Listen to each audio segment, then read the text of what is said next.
What's going on, everyone? I'm doing this video kind of late, but it's been on my mind. I was looking over of like how I feel free agency's going for the Chargers.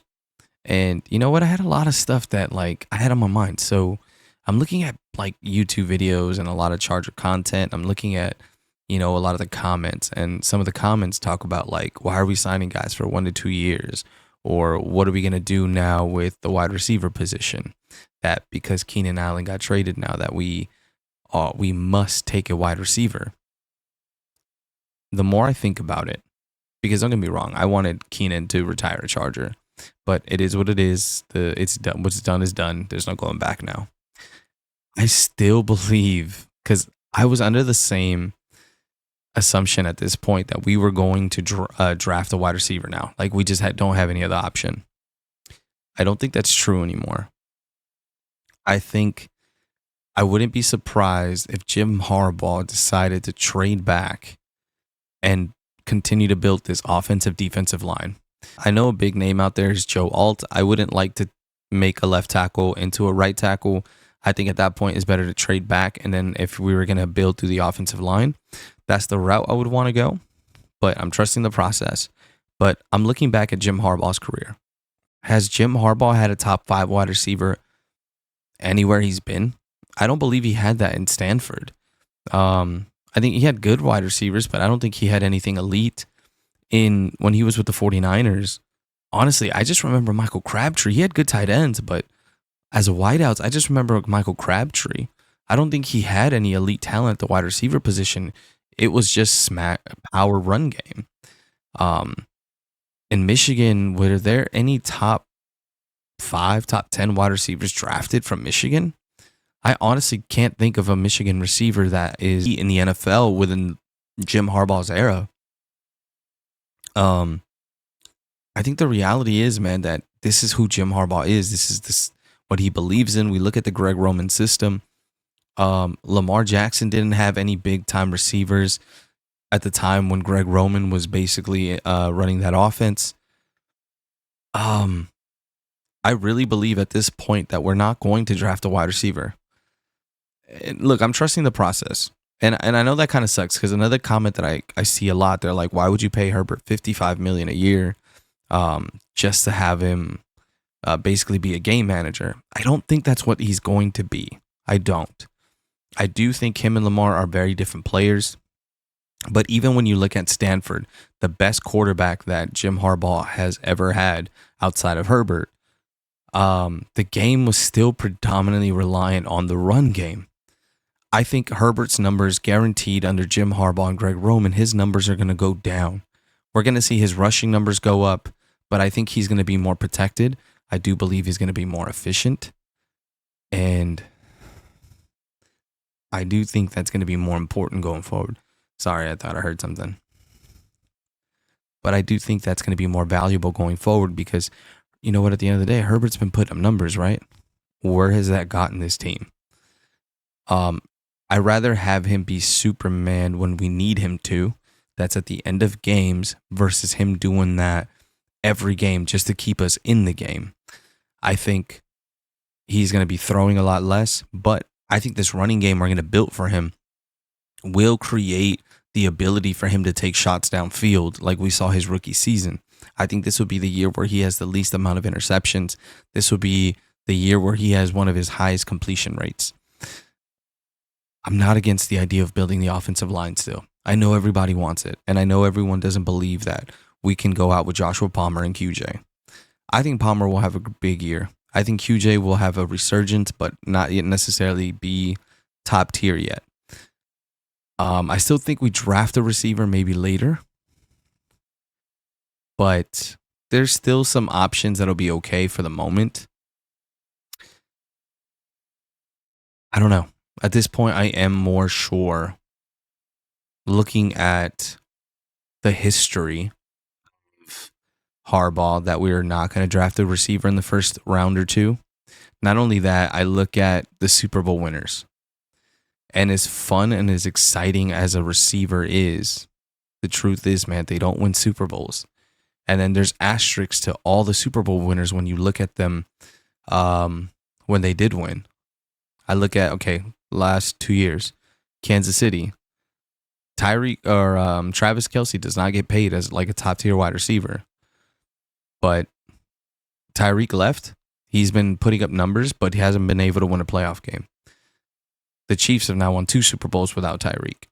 The Rams, before Cooper Kupp got paid, Tampa Bay, Tom Brady took a pay cut, and Chris Evans and Godwin were never getting paid $30 million a year.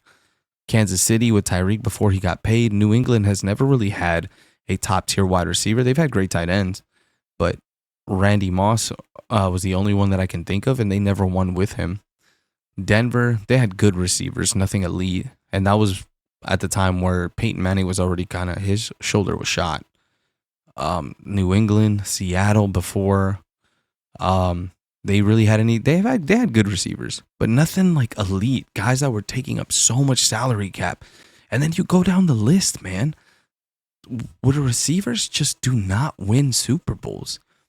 To me, it's crazy the idea that you're going to sign Justice Jefferson and Jamar Chase, as exciting and as fun as they are and as talented as they are, to pay a position that is that dependent, that much money, to me is crazy. I get this is a passing league. The problem is, how can you build an offensive line if you're paying a quarterback 50, 55 million a year, and now you're going to have to pay a receiver 35 to 40 million a year?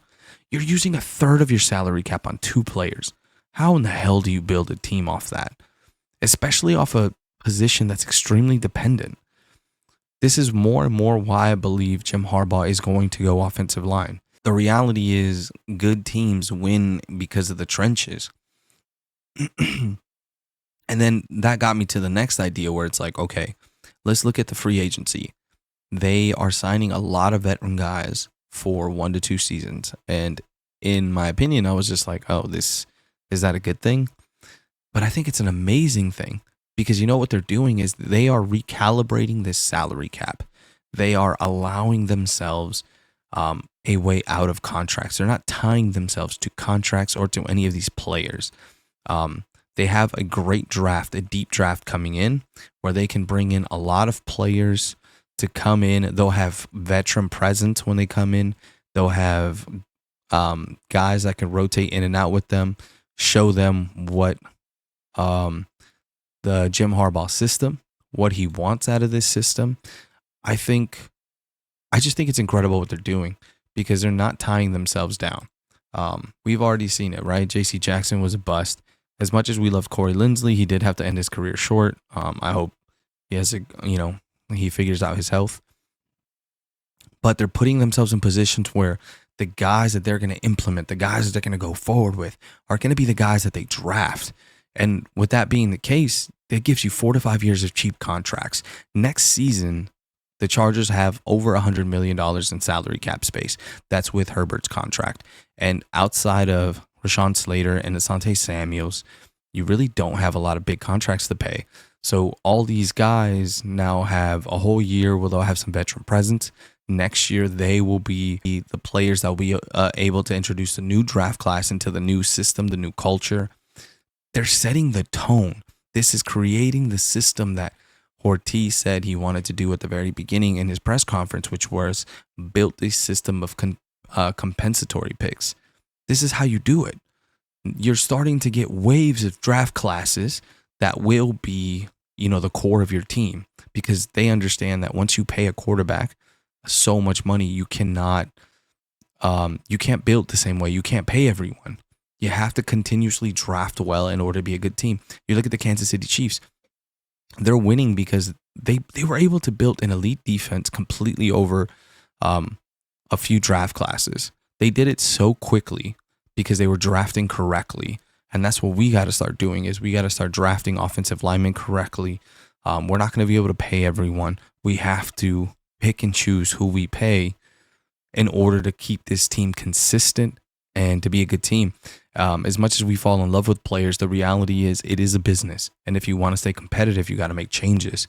You can't use so much emotion when it comes to making decisions. And that's why, I know it hurt for us to lose Keenan Allen. But if we think about it, it is an emotional response.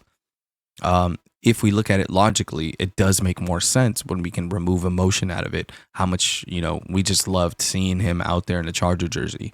But the truth is, it did make sense. I I wonder what everyone else's opinion is, because I know a lot of people are going to probably, not agree with me in this scenario. They would want a big time wide receiver. But with everything I said, does that change your mind a little bit? Does that maybe give you a different perspective? And if you do want a wide receiver, you really think that's the only way to be successful? And that's me asking a question, not necessarily making a statement. But yeah, I wanted to kind of like just get my thoughts out, because I had that in my head right now, and I wanted to see if anyone else had similar opinions on what they believe Harbaugh's going to do. But I do think he will go offensive line again. Anyways, those are my thoughts, and I'll catch you guys in another video. Peace.